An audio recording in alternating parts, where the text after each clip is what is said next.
నమస్కారం దుర్గా కుమార్ గారు. నమస్కారం సుధాకర్ గారు, మన వీక్షకులు కూడా నమస్కారం. తాజాగా ఈరోజు ఒక సంచలన కథనం అయితే ఒక ప్రముఖ వార్తాపత్రికలో రావడం జరిగింది.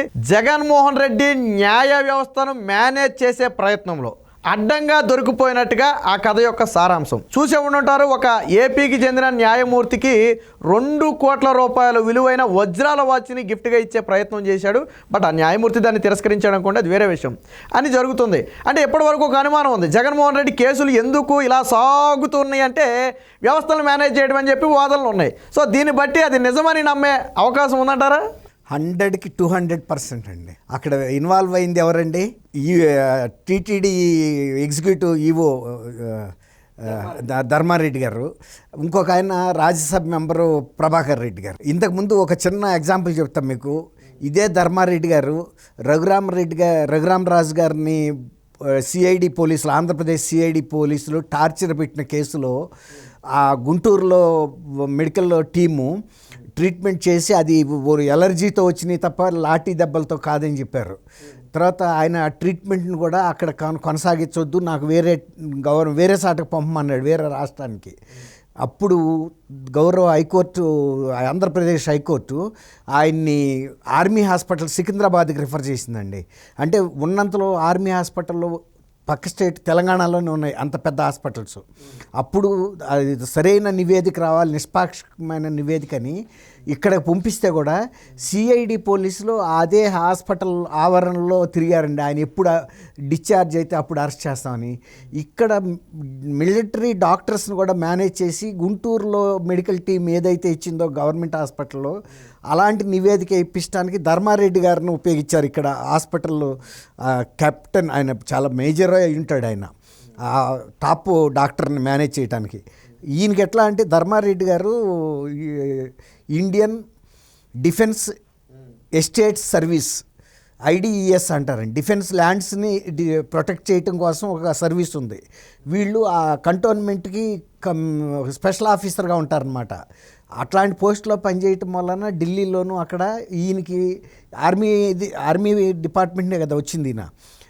ఆ పరిచయాన్ని ఉపయోగించి ఇక్కడ కూడా ఆయన ఉపయోగించారండి. అసలు ఆయన ఇక్కడికి తీసుకొచ్చి అసలు యాక్చువల్గా అది IAS క్యాడర్ పోస్ట్ అండి. అది ఇండియన్ డిఫెన్స్ ఎస్టాబ్లిష్మెంట్ సర్వీస్ నుంచి తీసుకురావక్కర్లా. అట్లా తీసుకొచ్చిన, ఎందుకంటే ఆయనకి జడ్జెస్తో కూడా బాగా పరిచయాలు ఉన్నాయండి. అంతకుముందు కూడా వాడారు ఇన్ని జడ్జెస్తో పరిచయాలు ఉన్నాయి. IAS ఆఫీసర్లతోనూ IPS ఆఫీసర్లతో బాగా సీనియర్స్తో ఆ పరిచయాలను ఉపయోగించుకోవటం కోసం ఆయన తీసుకొచ్చారు.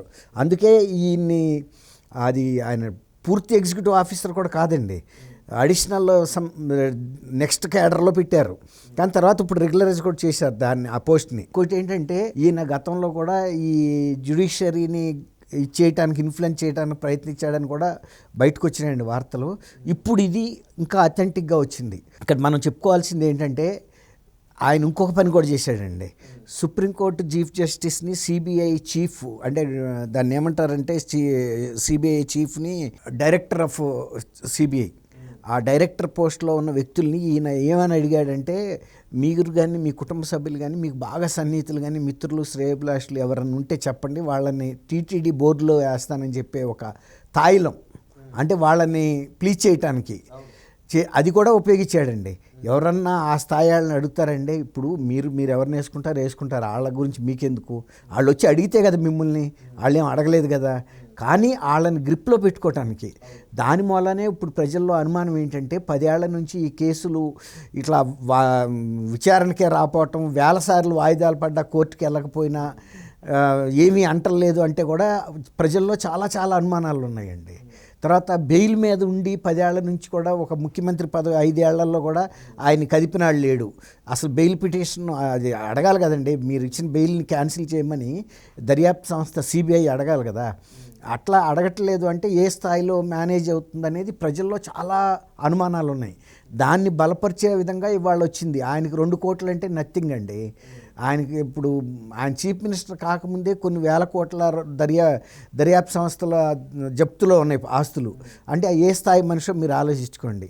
ఇవాళ పత్రికల్లో కూడా వచ్చింది ఏంటి, దేశంలో ఉన్న ముఖ్యమంత్రులు అఫీషియల్గా అనౌన్స్ చేసిన ఆస్తుల ప్రకారం చూసినా కూడా ఈ జగన్మోహన్ రెడ్డి గారు టాప్లో ఉన్నాడు. అవును, 510 కోట్లు. 510 కోట్లు, అది చాలా పీనట్స్ అండ్ బఠానీలే.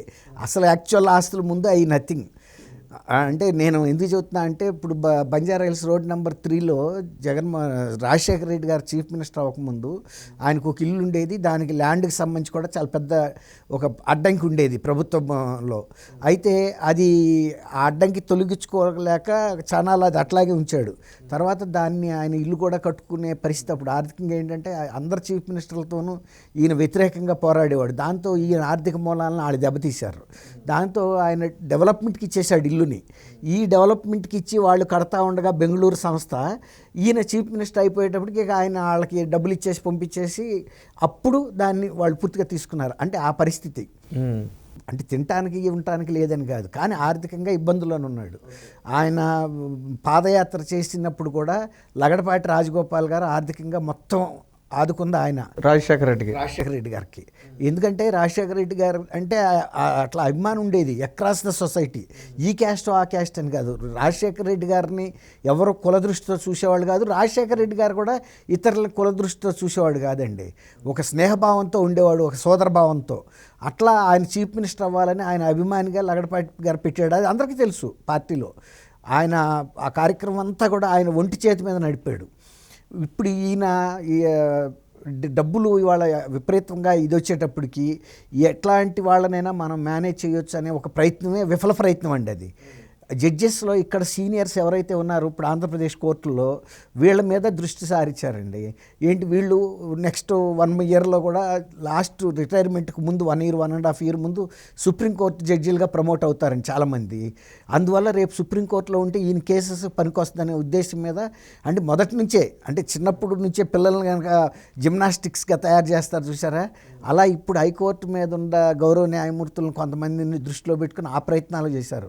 అంతెందుకండి, ఓబులాపురం కేసులో ఆయన చలపతిరావు జడ్జి, జిల్లా జడ్జి ఏసీబీకి ఆయన్ని లంచం ఇవ్వటానికి పిలిపిస్తే అప్పటికే సిబిఐ వాళ్ళు అతని మీద నిఘా పెట్టి అతన్ని మాసప్ ట్యాంకు ప్యారడైజ్ హోటల్ దగ్గరకు వచ్చాడు అతను డబ్బులు తీసుకోవటానికి. కొడుకుని ఎంబడ పెట్టుకుని రెడీ హ్యాండెడ్గా పట్టుకున్నారు. పట్టుకున్న తర్వాత ఆ కేసు విషయంలో అతను అవమానం పాలయ్యి సూసైడ్ చేసుకున్నాడండి. కుటుంబం రిటైర్ అయిపోయిన అప్పటికి సస్పెండ్ చేశారు. సస్పెండ్ చేసేటప్పటికి ఆ సస్పెన్షన్లో ఉన్నప్పుడే సూసైడ్ కూడా చేసుకున్నాడు. అంటే వీళ్ళ పరిస్థితి ఎట్లా ఉంటుందంటే ప్రతిదీ డబ్బులతో మేము ఏదైనా చేయగలమని. అది కొంతమంది పడతారు కూడా, పడరని నేను చెప్పట్లేదు. అందరూ మొన్నటి జడ్జి లాగా ఉంటారని మనం అనుకోలేం. అసలు యాక్చువల్గా ఆ జడ్జి గారు ఆ కరోనా టైంలో చాలా ప్రైవేట్గా నార్త్ ఇండియాలో ఎక్కడో ఒక రిమోట్ ప్లేస్లో చేసుకుంటున్నారండి, ఒక రిసార్ట్లో. అది కూడా ఎవరు చాలా దగ్గర ఫ్యామిలీ మెంబర్స్తో చేసుకుంటున్నారు. అక్కడికి సడన్గా ధర్మారెడ్డి గారు ఆయనకు పరిచయమే. ధర్మారెడ్డి గారు వచ్చేటప్పటికి ఆయన ఆశ్చర్యపోయాడు. ఏదో యాదృచ్ఛికంగా ఆయన కూడా ఈ రిసార్ట్లో దిగాడా అన్నట్టుగా ఆయన చూశాడు. కాదు, వాళ్ళు అక్కడే కూర్చోవటం, తర్వాత ఈ రాజ్యసభ మెంబర్ గారిని పరిచయం చేయటం. సర్లే ఏమో మర్యాదపూర్వకంగా వచ్చాడేమో అన్నట్టు నా శ్రేయభిలాష ఏమో అనుకుంటారు కదా ఎవరైనా. అసలు అంత దృష్టి ఎందుకు పోద్దండి ఆ పెళ్ళిలో. సరే, ఆ పెళ్ళి అయిపోయిన తర్వాత ఆయన జడ్జి గారు గెస్ట్ హౌస్కి వెళ్తుంటే వీళ్ళు కూడా ఫాలో అయ్యి వెళ్ళారు. మీరు ఎందుకు వస్తారని అడగలేరు కదా. ఇప్పుడు ఎంతో దూరం నుంచి వీళ్ళు వచ్చారు. అందులో ఆయన మనసులో ఏముందో ఆయనకేం తెలుసు. ఏమో వచ్చారు కదా అని ఆయన ఎలో చేశాడు. వెళ్ళిన తర్వాత మరి రూమ్లోకి కూడా ఎంటర్ అయిపోయారు. అసలు యాక్చువల్గా న్యాయమూర్తులు అనేవాళ్ళు సమాజానికి దూరంగా ఉంటారు. అవును, అందరిని కలవరు. వాళ్ళ రిజర్వేషన్ వాళ్ళకు ఉంటుంది. అసలు వాళ్ళ రూమ్లోకి వెళ్ళటమే సభ్యత కాదు అసలు. ఆయన వెళ్ళిపోయాడు. వెళ్ళేటప్పటికి సరే వెళ్ళాడు కదా అని కూర్చోమన్నాడు. కూర్చోమన్న తర్వాత ఆయన కూడా కూర్చుని వీళ్ళు బయటికి తీశాడు గిఫ్ట్. ఈయన ప్రభాకర్ రెడ్డి గారు గిఫ్ట్ బయటకు తీసేటికి ఆయన ఒక్క క్షణం అది ఓపెన్ చేయంగానే మైండ్ బ్లాంక్ అయిపోతుంది కదండి. అసలు వాళ్ళు ఇప్పుడు అట్లా తీసుకున్న వాళ్ళు కాదు కదా, ఇలాంటివి ఎటువంటి గిఫ్ట్ తీసుకోరు. అసలు వాళ్ళు అట్లాంటి వాళ్ళని దగ్గరికి కూడా రానివ్వరు. ఆయన షాక్ అయిపోయి ఇట్లా వెళ్ళాక చూసేటప్పటికి ఉంచండి అన్నారంట. ఉంచండి అనేటప్పటికి ఏంటి ఉంచేది అని చెప్పి ఆయన కోపంగా అవతల తోసాడు. ఎందుకంటే జడ్జెస్ ఇది ఒక ట్రాప్ పెట్టి వాళ్ళ దగ్గరికి వెళ్ళారని కూడా వాళ్ళు భయపడతారండి, షాక్ అవుతారు. లేకపోతే వీళ్ళు ఏమన్నా వీడియో తీస్తున్నారా, ఆడియో పెట్టుకుంటున్నారా ఏం తెలియదు కదా. అసలు అదన్నీ తర్వాత మాట. నైతికంగా కూడా ఆయనకి తీసుకోవటం ఇష్టం లేదు. ఎవడో 2 కోట్ల రూపాయలు ఇస్తున్నాడంటే ఏమీ ఆశించకుండా ఎవడిస్తాడు సుధాకర్ గారు. అవును, మీకు నాకు ఎందుకు ఎవడో అదే అంటున్నా. ఇప్పుడు ఎవడు పడితే ఆడికి ఇవ్వరు కదా. ఎందుకు ఇస్తున్నారు అంటే అసలు 2 కోట్లు ఇస్తున్నాడంటే దీని వెనకాల అంతరంగం ఏంటనేది ఆయనకి కూడా అర్థం అవ్వదు కదండి.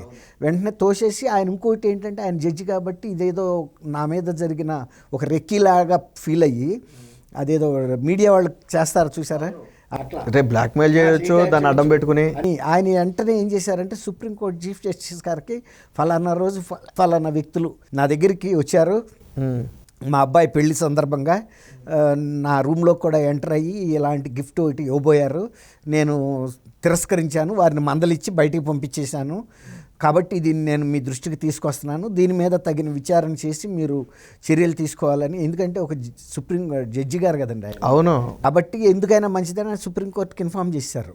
చేస్తే యాక్చువల్గా సుప్రీంకోర్టులో దాని మీద సిబిఐ లాంటి సంస్థతో కూడా డిస్క్రీట్ ఎంక్వైరీ చేస్తారండి. అంటే రహస్య విచారణ జరుగుతుంది. అసలు సర్కమ్స్టాన్షియల్ ఎవిడెన్సెస్ కానీ వీళ్ళ మూమెంట్స్ కానీ అక్కడ ఉండే ఈ కెమెరాలో జరిగిన ఇష్యూస్ కానీ ఆ ఫంక్షన్కి వీళ్ళు వెళ్ళారా లేదా ఇవన్నీ కూడా చూస్తారు. తర్వాత వీళ్ళ బ్యాక్గ్రౌండ్ కూడా చూస్తారు. కాబట్టి ఇన్ని జరగాల్సిన పరిస్థితుల్లో అసలు అది ఏమీ జరగకుండా పక్కన పెట్టించారు. ఇప్పుడు జనం అనుకునేది ఏంటంటే యాక్చువల్గా అప్పటికి ఈయన చీఫ్ మినిస్టర్గా ఉన్నాడు కాబట్టి ఆయనకి చాలా ఢిల్లీ లెవెల్లో ఇన్ఫ్లుయెన్స్ ఉందనే తెలుసు. ఎప్పుడైనా ఏ కేసు కదులుతున్నా వెంటనే వెళ్ళిపోతాడు ఆయన కేంద్ర ప్రభుత్వం దగ్గరికి, అక్కడ పెద్దలను కలుస్తున్నాడు, మేనేజ్ చేసేస్తున్నాడు ఏ మాత్రం తేడా రానివ్వకుండా. అట్లాగే సుప్రీంకోర్టులో కూడా అది ఎంక్వైరీ జరగకుండా ఆపి ఉంటారు. లేకపోతే కనుక ఎంక్వైరీ జరుగుంటే ముందు ఈ ఇద్దరిని పట్టుకుంటే ఈ ఇద్దరు వెనకాల ఎవరుండారో బయటకు వచ్చేదండి. అవును, అది వెంటనే వచ్చేస్తుంది. మేము వెళ్ళారు, మీరు ఎందుకు వెళ్ళారు, ఎందుకు ఇచ్చారంటే మాది కాదండి పలానా వ్యక్తి అని. అది రాకుండా ఆపేశారండి. అది ఇప్పుడు బయటకు వచ్చింది. సుప్రీంకోర్టులో కానీ ఎక్కడైనా పెద్ద పెద్ద సంస్థల్లో ఇట్లాంటి అంశాలు కనుక ఒకసారి రికార్డ్ అయినాయి అంటే సుధాకర్ గారు ఏదో ఒక టైంలో లీక్ అవుతాయండి. ఎందుకంటే అవన్నీ అఫీషియల్ రికార్డుగా ఉంటాయి, పార్ట్ ఆఫ్ ద రికార్డు. అది ఎవరు కూడా తీసేయలేరు, ఎవరు తీసేయడానికి కుదరదు. ఎందుకంటే ఎప్పుడైతే సిజిఐ గారు గౌరవ సిజిఐ గారి దగ్గరికి వెళ్ళిందో ఆయన దానికి ఒక సంతకం చేసి ఎండార్ చేసి భద్రపరచమని చెబుతారు మీరు అన్నట్టు. దానికి ఒక రికార్డెడ్గా నెంబర్ ఇచ్చేస్తారు అక్కడ. అది ఎన్ని తరాల తర్వాత అయినా తీస్తే కూడా బయటకు వచ్చేస్తుంది. అట్లా ఇప్పుడు అది బయటకు వచ్చింది. అది ఆయనకి పెద్ద అంశం కాదు జగన్మోహన్ రెడ్డి గారు లాంటి వ్యక్తికి. ఆయన మీద అన్ని పెద్ద కేసులు అన్ని సిబిఐలో కేసు కోర్టులో ఉండి సుప్రీంకోర్టులో కూడా ఇవాళ ఈయన వేశాడు, ఎవరు రఘురామకృష్ణరాజు గారు వేశాడు, సుప్రీంకోర్టు జడ్జి కూడా వేశారు ఒక ఆయన. అది వేస్తే అప్పుడు ఏం వచ్చిందంటే అంతకుముందే 1 yearలో ప్రజాప్రతినిధుల మీద ఉన్న కేసుల్ని విచారించి తేల్చేయమన్నారు. ఇప్పుడు ఇంకా ఏంటంటే ప్రాముఖ్యతని ప్రాధాన్యతని బట్టి అంటే కేసు తీవ్రతను బట్టి వెంటనే టేకప్ చేయమన్నారు. ఇక ఇంతకన్నా తీవ్రమైన కేసులు ఇండియాలో ఇంకేం లేవండి. ఆ కేసులు కూడా మరి వాళ్ళకి టేకప్ అవ్వట్లేదంటే మరి ఈ వ్యవస్థల్లో ఎవరైనా అడ్డం పడుతున్నారా? మరి సుప్రీంకోర్టు ఆదేశాలే కదండి అయ్యి. మరి ఎక్కడ ఇది జాప్యం జరుగుతుంది, మరి ఇలాంటి ఎందుకు అవుతున్నాయి అనేది ప్రజలు మొత్తానికి కూడా చాలా అనుమానంగా ఉంది. ఎందుకంటే మొన్న చంద్రబాబు నాయుడు గారిది సెప్టెంబర్లో జరిగిన కేసు ఎంత ఫాస్ట్గా సిఐడి నడిపిందో చూశారు. అసలు ఇక్కడ బెయిల్ ఇచ్చారో ఇవ్వకముందే వాళ్ళు సుప్రీంకోర్టులో వాలిపోయారు బెయిల్ రద్దు చేయమని. ఇట్లా అంత క్విక్గా పనిచేసిన వ్యవస్థలు ఉన్నప్పుడు మరి సిబిఐ వైపు నుంచి కేంద్రం వైపు నుంచి ఉన్న కేసుల మీద ఎందుకు జరగట్లేదనే అనుమానం ప్రజల్లో ఆల్రెడీ నలుగుతుంది. ఇప్పుడు ఇది బయటకు వచ్చిన తర్వాత దీనికి కొంత కారణం ప్రజలకు అర్థమవుతుంది అంతర్గతంగా ఏముంది బలం అనేది.